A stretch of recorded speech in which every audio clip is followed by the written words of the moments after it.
Fight fans, welcome back to Carl Perza MMA. Today, I'm with a returning guest to the show. Last time I talked to him was before the Dana White Contender Series. He is the 11-1, Mr. Sean Gauci. Sean, what's up, my friend? How are you? I'm good, mate. Good introduction. Thank you. Good, mate. In New York, it's beautiful here. I love it. It's great.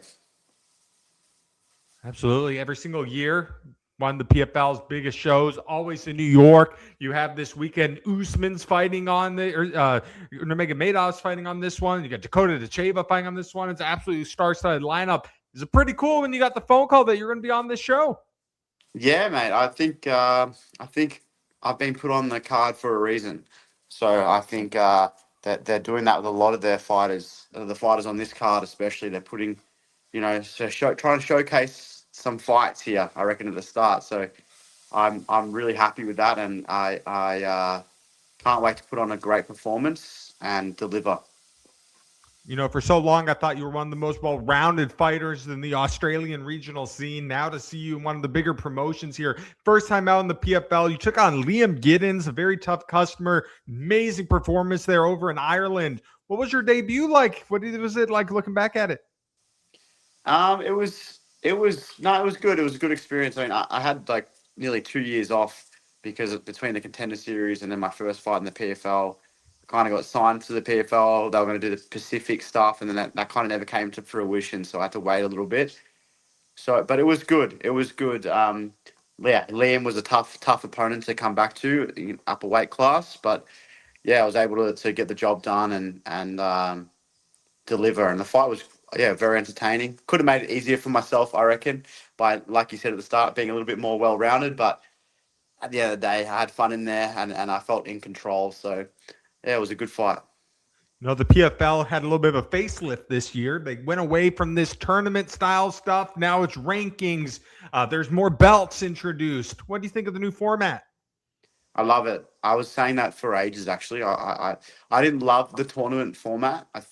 Yeah, I just didn't like it because you can't build a star long term. It was like maybe you get up to you become a champion and then people forget about you. Like what happens after that? You know what I mean?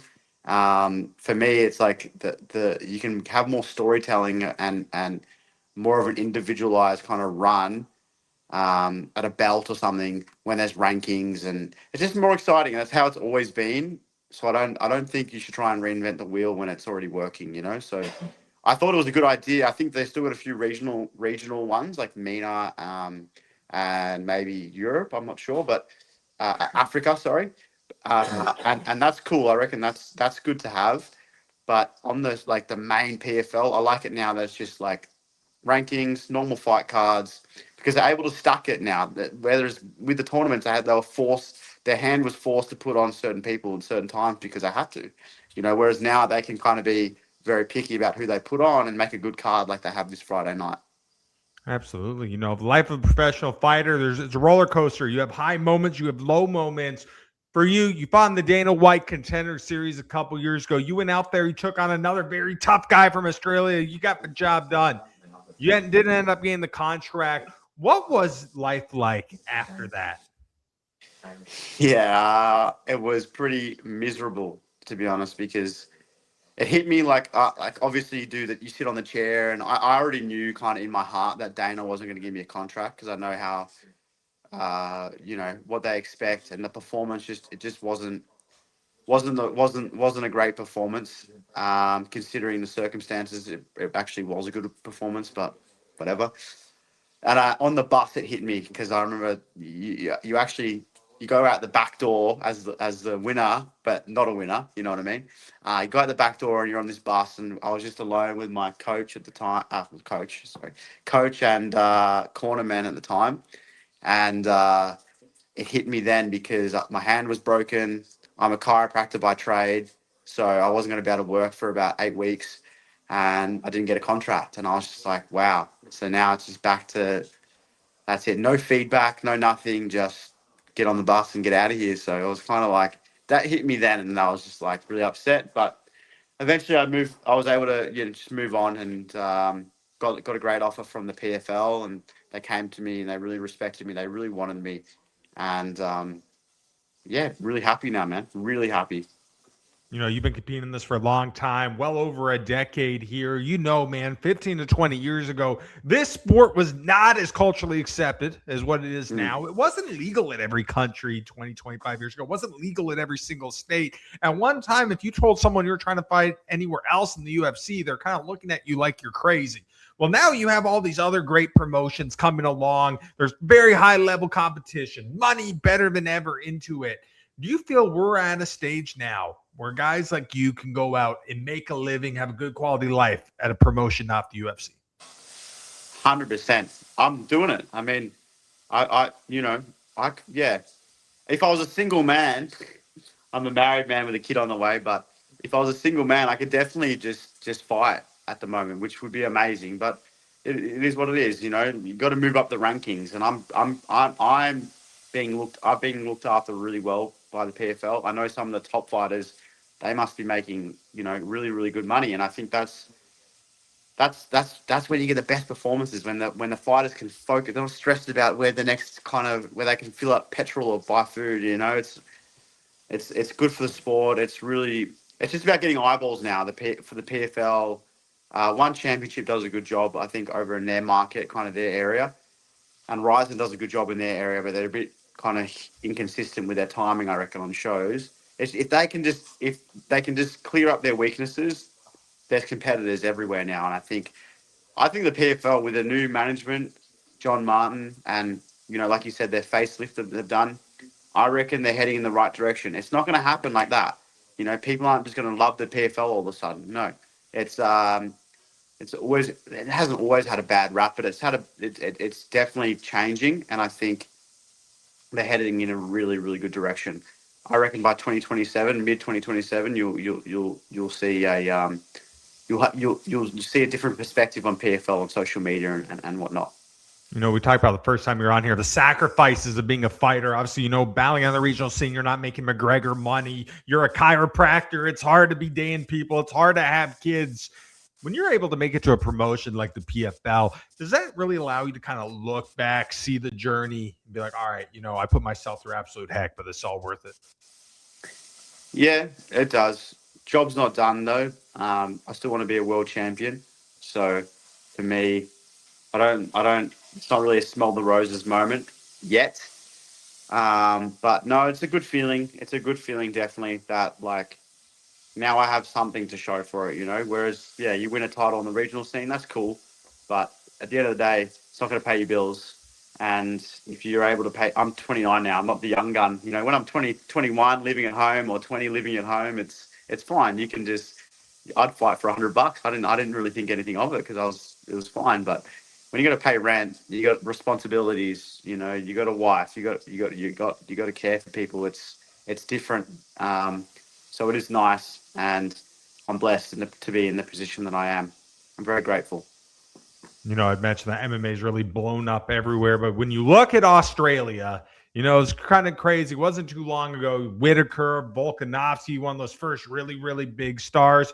Well, you look at it now. I mean, obviously yourselves in there. You have Jack Della Maddalena in there. You have Mikhailov in there. You have Steve Urseg in there. Jimmy Crew, Jake Matthews, Quillen Southkills, Cam Rouse, and then we can go all day just on Australia here.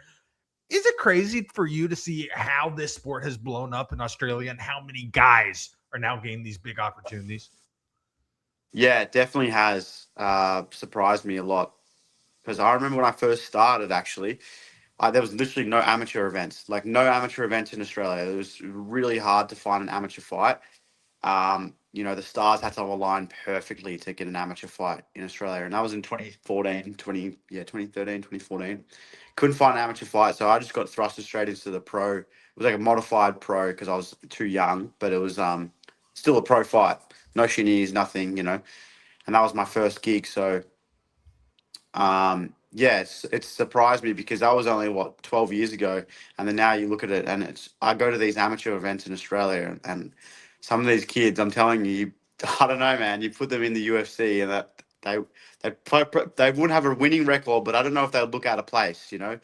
And then you go to Hex now, and like there's some freaking crazy fighters on Hex, so and Eternal and whatnot. yeah, it's surprising that it's gone so quick, but it's not surprising at the same time because he's probably pound for pound in the world and one of the best, definitely. So yeah, surprised but not surprised at the same time. Absolutely. So you're getting ready to returning to battle here on Friday, taking on Allan Begosso. You guys fought the PFL before, found the contender, a lot of LFA. What do you think of him as an opponent? Yeah, he's a really tough opponent, really good opponent. Bit a lot different from Liam Gittins, from my other opponent. He's lower volume, but really a lot of power, quite dynamic with his striking. Um, so it'll be an interesting one. It's going to be a tricky, matchup. It's not a at this level. There's no gimmies. So uh, definitely a tough fight, but I see myself getting the victory. You're not really excited for this fight. I think you guys match up really well stylistically here. Both you guys have Hmm. that striking. There's some grappling. Do you think this could be a more technical bout? I hope not, but I think yeah, it's hard. Yeah, it's when two fighters kind of hit hard and they're both aware of that. Sometimes it can turn into like my contender series fight. It was like a bit of a stalemate when one person's going forward and the other person's going backwards the whole time, and there's not really that clash. But I think Allen is a gamer. I think he's going to come forward and he's going to swing on me hard. I think you got to be careful. Like both of us have to be careful. We can't open up too much because if we open up early, yeah, I think it'll be quite dangerous. So just don't blink. Is my opinion. Like yeah, you have to be technical, but don't blink. Absolutely. When you look at that bantamweight division in the PFL, I mean, it's absolutely star-studded with a big win here over Allen. Do you feel like you're getting close to that top 10? Yeah, I do. I do think so. I do think so. As much as it is star-studded, it's still shallow, and I know I'll only be 2-0 after this one, but I think I think the guys I fought are both really high level. I mean, you look at Liam; he's lost in the PFL was to Taylor Lapillus, who I mean is probably fighting for the title, the PFL bantamweight title on the next card, and he was a top 15 UFC fighter. So and he took him to a decision and it gave him a tough fight. So I think I'm definitely at that level, 100%. It's kind of cool. Like when you look at the champion right now, Mitch McKee in this division. Obviously, Mitch had a great run over in the LFA. Comes in first fight PFL, ends up getting the title fight against Sergio Pettis. Was able to cash in and make the most of it. And now here's your champion. You feel like you could have a run quite like that? You think that's a Yeah, similar trajectory? yeah, definitely. It just depends what the PFL want to do, but I don't look at the division and go, oh wow, that's that's going to be hard. But I think there's good matchups in there for me. Very good matchups. Um, yeah, I think they could shoot me straight in there if they want to. Yeah.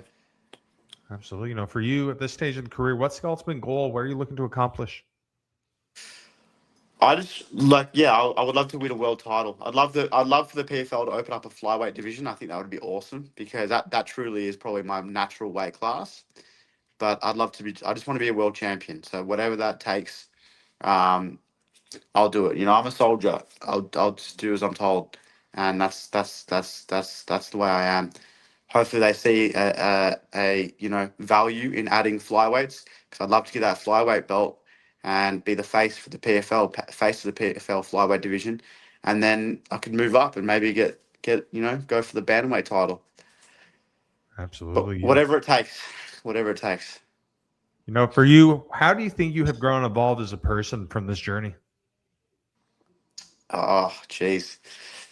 I don't know. That's a yeah. How much time do we have now? Yeah, just obviously along the way I've gotten older. So when I first started, I was so confused with who I was and even my fight style that kind of reflected in my fight style. I wanted to be McGregor when in couple of my first fights, I was bouncing back and forth and got tired straight away, trying to throw my rear hand like I've got a 75-inch reach, but I don't. And that was kind of like how I was as a person as well. I was a bit confused. Just, you're an 18-year-old, 19-year-old, and I've kind of developed. I think I'm developing into a man, and yeah, I think it's just helped me evolve and try and be the best person that I can be, because that's what it forces you to do. If you want to be a professional fighter, you can't just. You can. I mean, you can. But if you want to be a good professional fighter, you want to be world level. It's going to force and bring the best out of you. And I think that translates to your life. How you do one thing is how you do everything. So if you can, yeah, that's something that I've been sticking with for a while now. How you do one thing is how you do everything. And I'm trying to live my life like a champion so that I can fight like a champion. Because I don't think you can. I don't think you can do one thing and then you can't not fight like be like a champion in your life and then expect to fight like a champion on the night. It's just not going to work. So they go hand in hand. How you carry yourself in life goes hand in hand with how you carry yourself in the cage. So that's what I'm going through at the moment. As a man, I'm trying to evolve and be the best that I can be. You mentioned some exciting news at the beginning of the interview. You got a kid on the way. Yes. Yeah. What do you want your kid to take away from this crazy journey you've been on? Oh, geez. What do I want my kid to take away from this journey? I just want to look. I grew up with my dad was a professional athlete. He was a jockey. It's a bit different, but I just saw his work ethic, and I saw his ambition, and his drive to provide, and I think that really rubbed off on me. I think that's really important to see as a youngster, because yeah, it's just you want to have your own ambition in life, and when you see someone close to you that's going chasing their own dreams and chasing their own goals and working hard and grinding, it just rubs off. And I want my daughter, she doesn't have to be a fighter or anything, or even in sports, but I just wanted to look at me and see that I'm working hard. Nothing comes easy. Nothing is guaranteed, and and that's it. That's it. You got to earn it. That's it. If someone were to tell you years ago, after you beat Steve Urseg on the regional Mhm. scene, that Mhm. eventually, you'd be in New York, you'd be fighting in the PFL, would have you believed it? Yes, 100%. 100%, man. I always knew that I could get to a high level, and I still think, yeah, I'm not even near where I can be, in my opinion. I think I can be a world champion. So I always envisioned that. I was probably a little bit more overconfident back then, to be honest, which might surprise your answer. But nah, I could visualize it back then. So yeah. Absolutely. All right. Last question for you, Sean. In a perfect world, what is the outcome Friday night when you fight in PFL over in New York? Oh, perfect world of a 1 minute KO. Begosso walks on into a big shot, and that's it. And that's all she wrote. And I can jump on the cage, get some pizza into me, and enjoy the last day with my mates and my team. Absolutely. Well, Sean, man, thank you so much for catching up with me again, my friend. Thank Awesome you, to mate. see this opportunity for you, man. I wish you nothing but the best. Thank you, mate. I appreciate it. Thanks for having me on. Absolutely. That's it for us, Dave Carl Prizzi. It's Mr. Sean Gauci. You can watch him Friday night taking on Allan Begosso, PFL New York. Don't blink, fight fans. It'll be a fun one. Take care. Cheers.